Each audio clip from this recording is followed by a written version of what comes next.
Live, where I get the chance to in eDiscovery and related areas.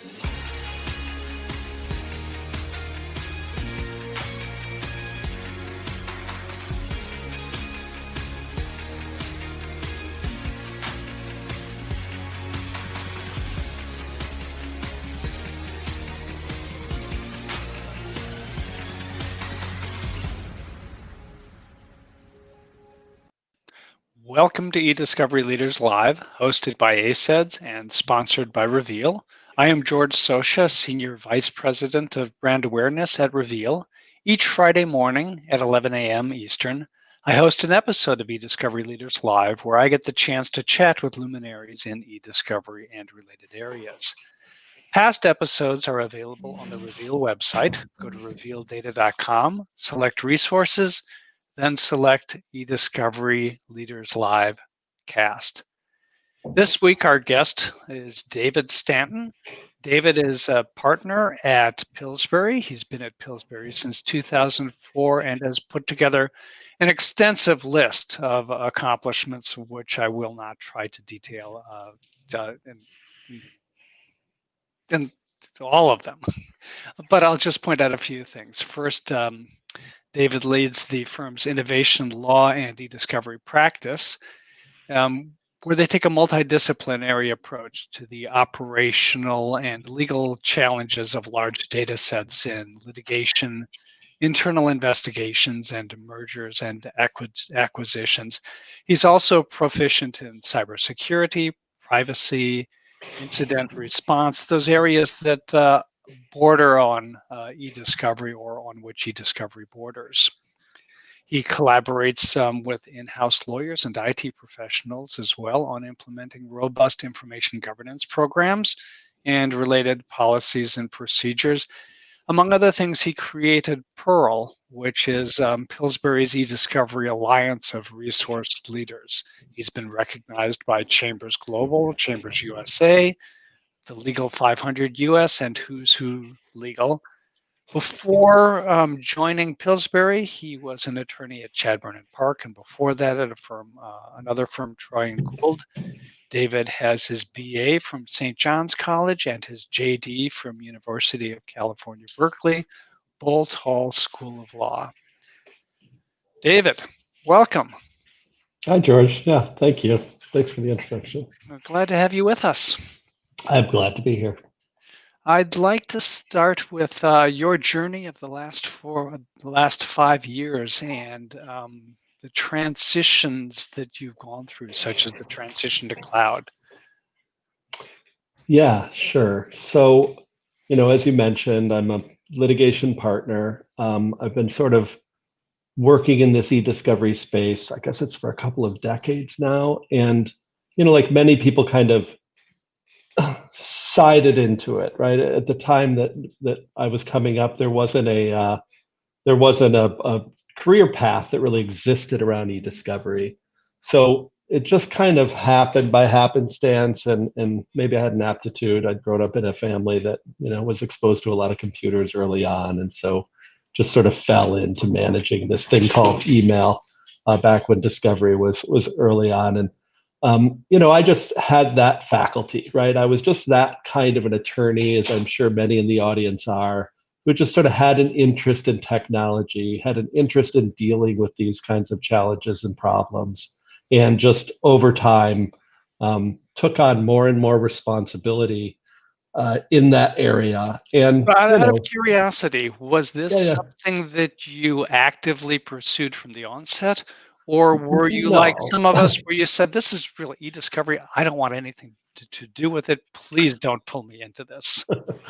I wouldn't say that I actively pursued it because I don't know that it didn't really exist when I was up and coming. So it wasn't something to pursue. But there did come an inflection point where I really did start to recognize that this was going to be a thing, right? That eDiscovery was going to become more and more important. That discovery already is such a big part of litigation. I was at a pretty big firm, as you mentioned, by 2004.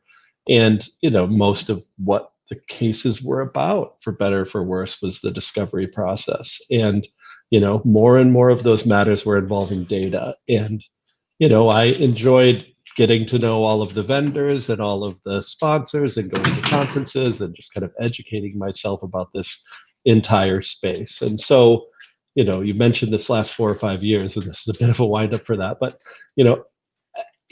at that time, right, in the kind of 2010 to 2014, 2015 time period, we were working at Pillsbury with a whole lot of different vendors. We have, like many partnerships, kind of a federated approach where litigators could make their own decisions about which vendors they wanted to work with.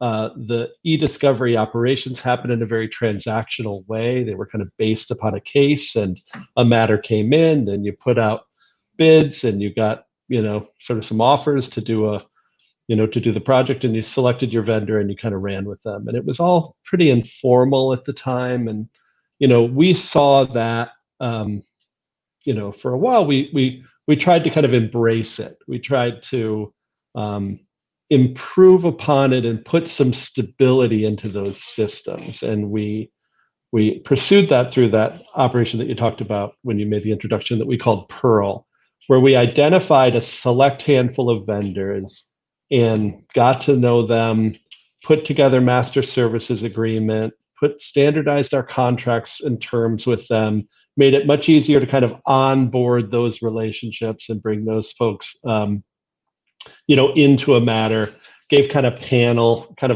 approach, if you will.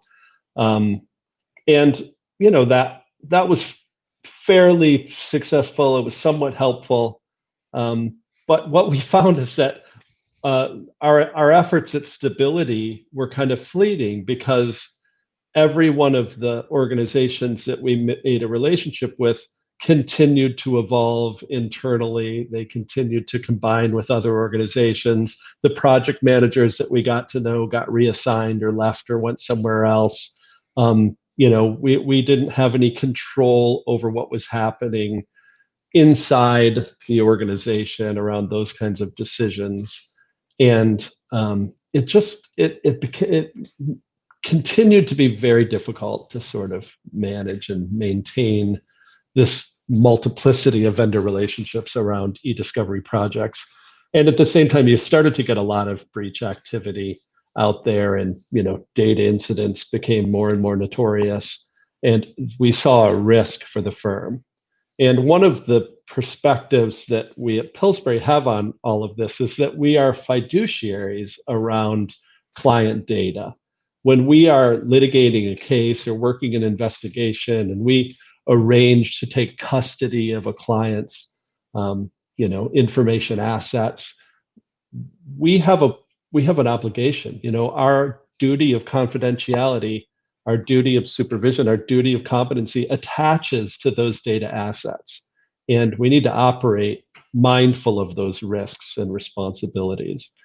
And we just started to see that it made sense for us to consolidate all of this data that was out there, and I think that's a thing that a lot of organizations have begun to realize, right? I mean, there was a time when I would do these kinds of panels and presentations, and I'd say, it's 4 o'clock, do you know where your data is? Like, do you know, as an organization, where you have sent emails over the past 5 years? Do you have a sense of who owns, who has hard drives with gigabytes of your, employees' files, emails from the C-suite, unfiltered repositories of information that have been gathered up for this litigation or that litigation, and just sort of sent out, right? And we saw that as risk for our clients, and we saw that as a risk for Pillsbury. So we looked to consolidate that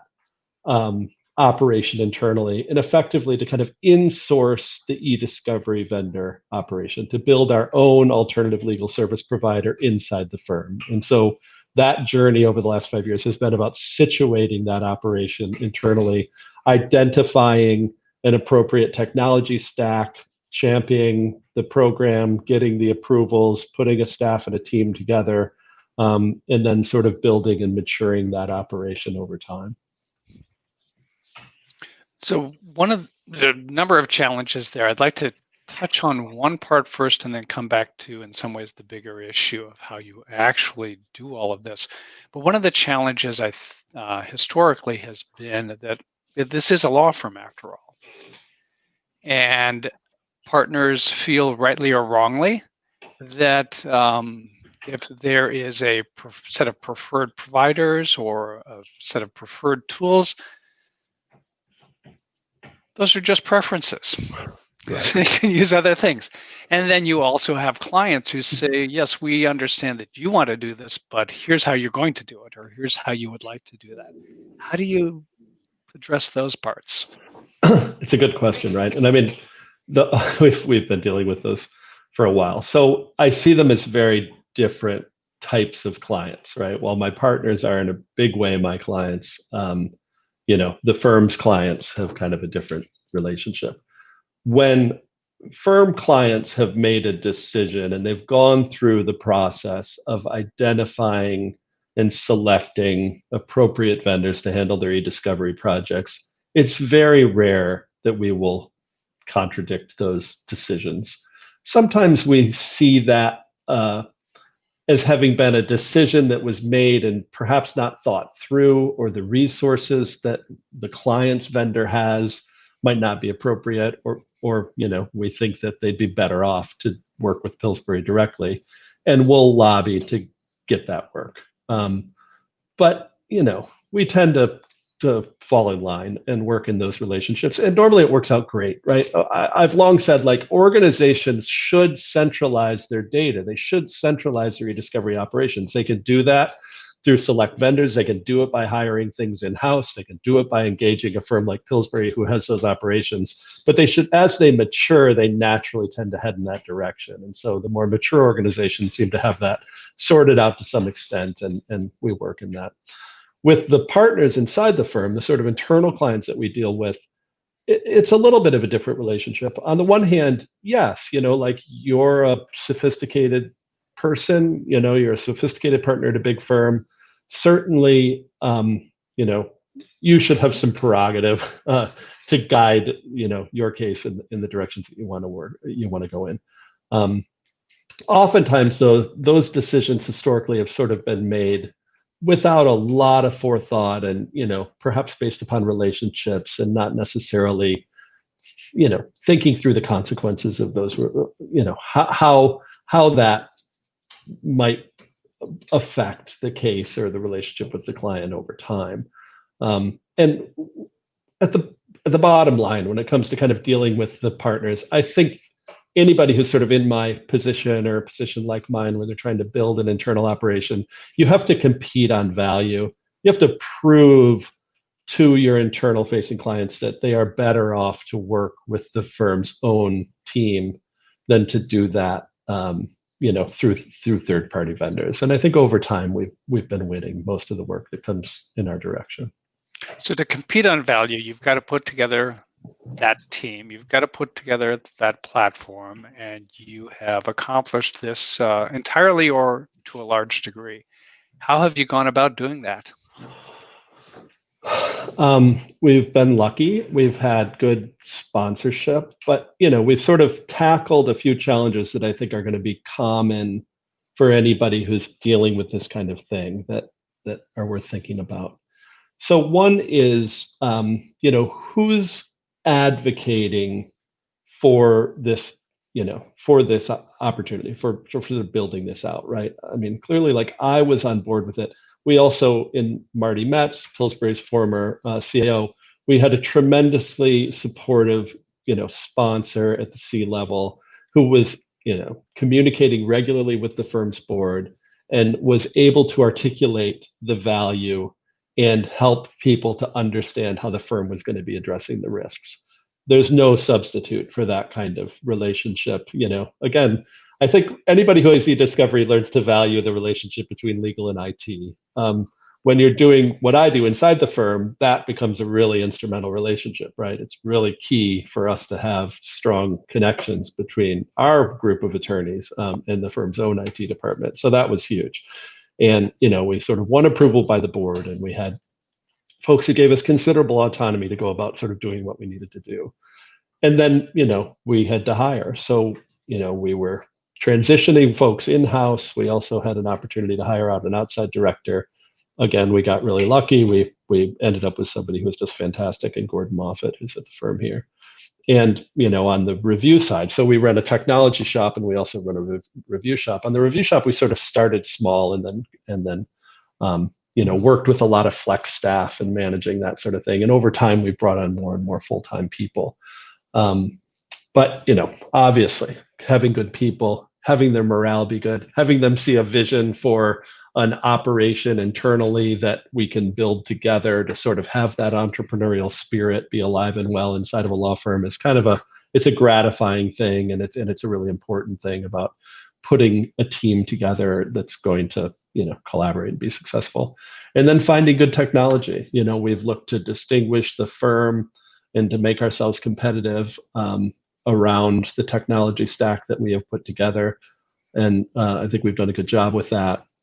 We've leaned far into analytics. We've leaned far into predictive coding and sort of the use of TAR. We made those early on just a really commonplace feature of how we approached the eDiscovery process. We leaned into statistics. We leaned into, sort of random sampling and validation so that, we could achieve a good quality result and learn to measure that in a lot of different ways. And keeping an eye on the metrics by which we measure our organization across a lot of different criteria, right? There's sort of how fast are you doing things, how cheaply are you doing things, how much revenue are you generating, some sort of soft metric of how the morale is across the team, how many people are you bringing on, and then kind of the thing that's the cohesive sort of identity that we have in this sort of organization here is getting to the story. We call it speed to narrative. Like, how quickly are we turning a big set of documents into a story that our attorneys can tell? That supports their strategic aims, their settlement aims, their litigation aims across the board. And so, that becomes kind of the driving motif, right, of kind of what everybody is about. Everybody on the team is looking to improve our speed to narrative. Yeah, it seems to me that if you're not trying to figure out what story to tell and how to best tell that story, why are you doing any of what you're doing? Yeah, right. There's, it's such an interesting thing though, because what we do in eDiscovery is oftentimes make a lot of binary decisions, right? You look at a document, you say, is it this or is it that? Is it that or is it that? And you might have a heuristic, and that might be kind of multiple tags in the way that it gets set up, but you're making kind of yes or no decisions. And there can be, tens of thousands of yes or no decisions that get made over the course of a day. And getting those decisions right is very important. And it's very important to sort of learn how to measure the quality of those decisions and how people are doing, and are they getting them right? Are they getting them right quickly enough, and all that sort of thing? And that's the day-to-day sort of blocking and tackling. Being able to step back, to pull the lens back and look at what everybody has done over the course of a day, or what everybody has done over the course of a week, and to be able to find a mechanism to filter the intelligence up to the partners, it becomes an interesting thing. And it's a thing that's particularly advantageous to be working with these groups that are inside the firm, that are already and always part of that conversation, to be already have embedded in the way we do business a model where all the document review attorneys are valued as attorneys, right? We take them very seriously as key members of the team and welcome and appreciate their input and collaboration and conversation around what they're seeing, what they're learning, how they're coming up with things. And so there's time in the course of a day, or certainly in the course of a week, to sort of step away from their documents and convey that information in one form or another. And then that would, sort of different conversations along the way that allow that to percolate up and then kind of get recycled back into the analysis as we go. And that's a big part of how the firm operates. I was going to say, what you're highlighting there is some of the value that comes from bringing capabilities in-house, not relying solely on external capabilities. It seems to me that at some point, you hit a juncture where you don't have the capacity or the capability that you need immediately. How do you handle that? Sure. So we've had sort of two places where that happens. The technology that we took on in the cloud kind of from day one, right? We had a private cloud environment at the onset, and since then that has been migrated, as many things have, into an appropriately profiled pod or space in AWS. Being in the cloud gives you the advantage of being able to add more workers and add more machines, and if you have properly constructed technology, add more processing, add more memory, and take advantage of sort of all the multi-threading value and wonder, right, that is the cloud today. That ability to have it like turnkey resources is really important. When working in a technology stack, right, then you have a different relationship. You still be discovery vendors, but you have a different relationship, more stable relationships. And you're working with a provider like Reveal, who's really great technology, and their personnel who also work in an on-demand environment, right, who do still do transactional work on this case or that case, become flexible resources that you can bring on board as needed. So if your internal staff, is kind of handling day-to-day administration of your cases and processing and loading and running productions, and offboarding data, which also you need to kind of build into your administrative time. If something comes and it's just too much to handle, you can arrange it so that you have, hourly resources available through the provider to come on board and help with that. Similarly on the review side, we've always had a flex, a combination of full-time and flex staff. And one of the things we've looked to do in building that is to make a pathway where, we really are trying to value these attorneys and create career opportunities. And eDiscovery does represent a maturation of the of the general legal sector, and specialization happens in businesses that are mature. So just as you saw sort of, think of a time when there were doctors and nurses, and now there are all sorts of different tiers of doctors and nurse practitioners and physician's assistants, and it's all sort of broken up. eDiscovery is a place where that is happening in the legal practice. And you have different careers that are now being created out of people who start doing document review. And we've been mindful of trying to create those pathways and bring flex staff in through full-time positions and give them opportunities to continue to grow and develop professionally.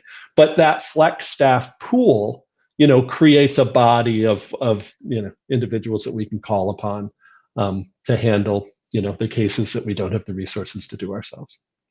So you have managed to build both a platform in terms of the people you've got internally to call upon and undertake all these various tasks, and then a platform in terms of the technology that you've settled on to enable all of this.